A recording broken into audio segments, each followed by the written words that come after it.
This motorhome shower is a job that we have just finished, or I should have said Ben has done. But this came into us on Monday. We quoted him a few weeks back. The whole reason this came in was because originally the shower tray, I think it was a fiberglass one, started cracking and breaking, so they couldn't use the shower anymore. They ripped that out, and then they've come to us after wanting to use this shower again, and they wanted it all relining and a new shower tray put in. So we measured it up.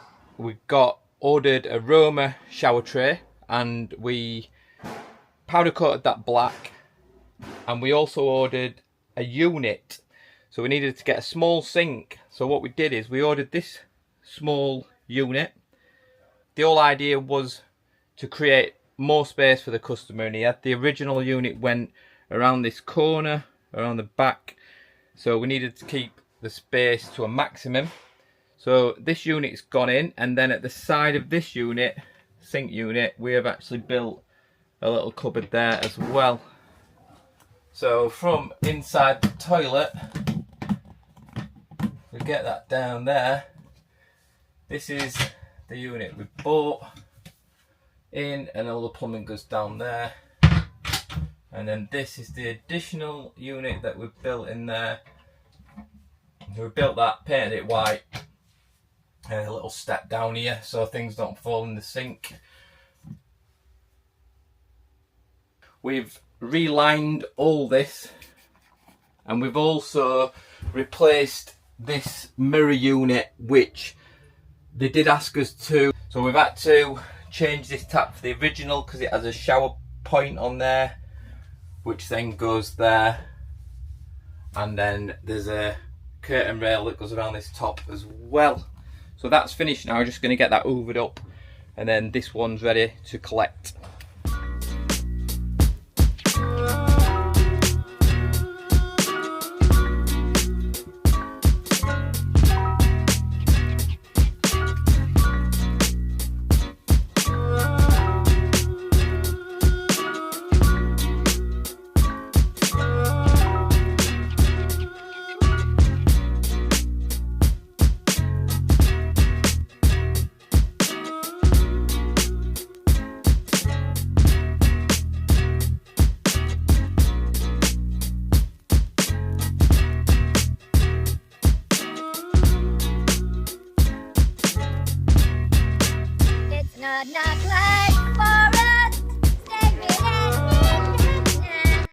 Anyway, seat, in fact, van, you haven't seen any of this.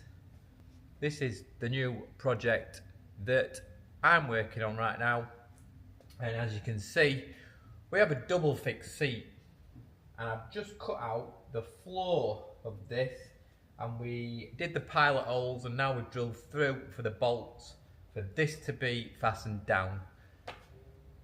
Now, I'm not fastening this down just yet, and the reason being is I need to take this out. We've got paint to go on this back panel, otherwise I'm going to have to be painting around the back of this, and I just don't think that's going to look that great. So that's the score with this.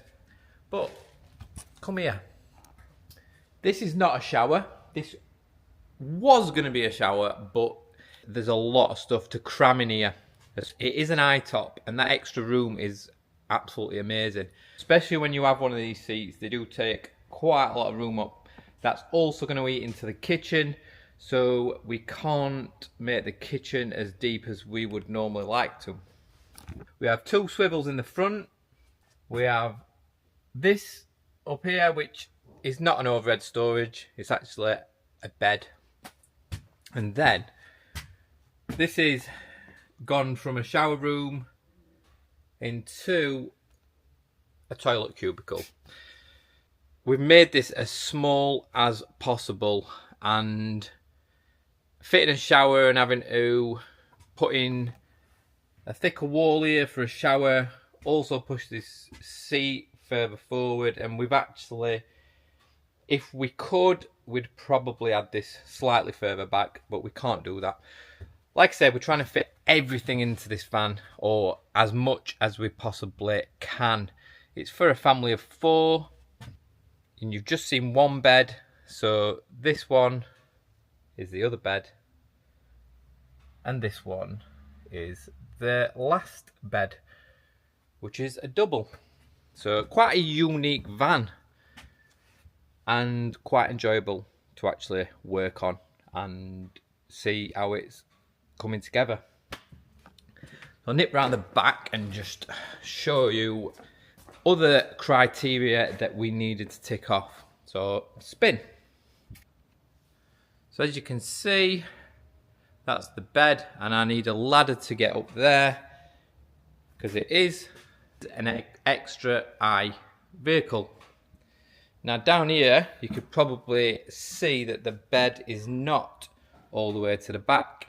And the reason being, because we need this room from here to here for bikes. So I think there's 2 bikes that need to go in here. It is quite a lot of room. It'll be hard to see on the camera, but there is quite a lot of room. If you put one way, one the other way, handlebars go over the top of the bed. Mint. So then under the bed we have a little bit of storage going off. Usual suspects, we're going to have electrics there. We're going to have a water tank there. This bed is slightly lower than we'd normally do, so it would be a little bit higher, but we're keeping this low because we have to have this bed up here as well. But it looks cool as, and I think kids just love stuff like this. Becomes quite a fun sort of space for kids to actually mess about in. You know, they like to mess about. But one of the main things that I've spent a little bit of time on is organising the lighting and the electrics. So I don't want to overdo this, and I seem to be going on quite a bit, but there's a lot of lights going on, and I don't think I've done a van before with as many switches inside. We've got a 4-gang switch at the back, a 4-gang switch over at the kitchen, and we was going to have a 2-gang switch up here, but I've cut an hole out which is bigger, so I'm now putting 4-gang switch up here, and I've added another 2 lights.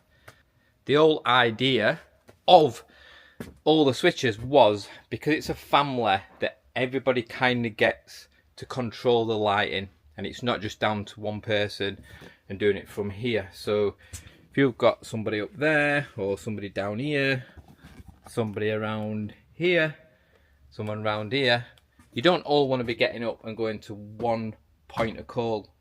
You want to have the switches in the areas that you are in. So there's going to be switches and lights in every single area in this van.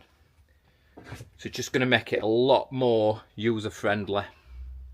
One of the next jobs that I will be doing is the ceiling. This is all been insulated with the deadsound mat, the deadsound like thermaliner, then the fleece, then the bubble foil, and then we're going over with ply, anthracite carpet. Then we're going to batten that after, and this van is going to be going in quite an unusual dark green colour, if I recall, and it is going to be going throughout. Anyway, let's get some work done.